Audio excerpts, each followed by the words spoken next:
আজকে কিন্তু আমি একদম আমার স্পেশাল বানিয়েছি গরমেতে।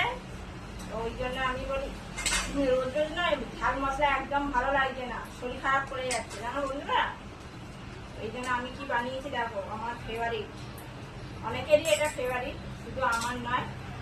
তো কার কার এই যে শুক্তো বানিয়েছি, কার শুক্তো ফেভারিট অবশ্যই জানিও। আমার কিন্তু খুবই খুব ফেভারিট জিনিস একটা। আর আমি যে বড়ি দিয়ে নয়, ডাল বেটে বড়া করে কিন্তু শুক্তো বানাই সবসময়, আমাকে খুব ভালো লাগে এটা।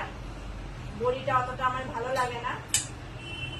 তো বন্ধুরা দেখতেই পাচ্ছে এই যে শুক্তো আর বানিয়ে নিয়েছি এই যে। আর সকালে বানিয়েছি দেখো মটর কড়াইয়ের তরকারি, সঙ্গে কিন্তু আছে এই যে পাঁপড়। তারা খাবে অবশ্যই চলে এসো। এই দেখো আজকে আমার থালিটা কত সুন্দর লাগছে না খেতে। তো বন্ধু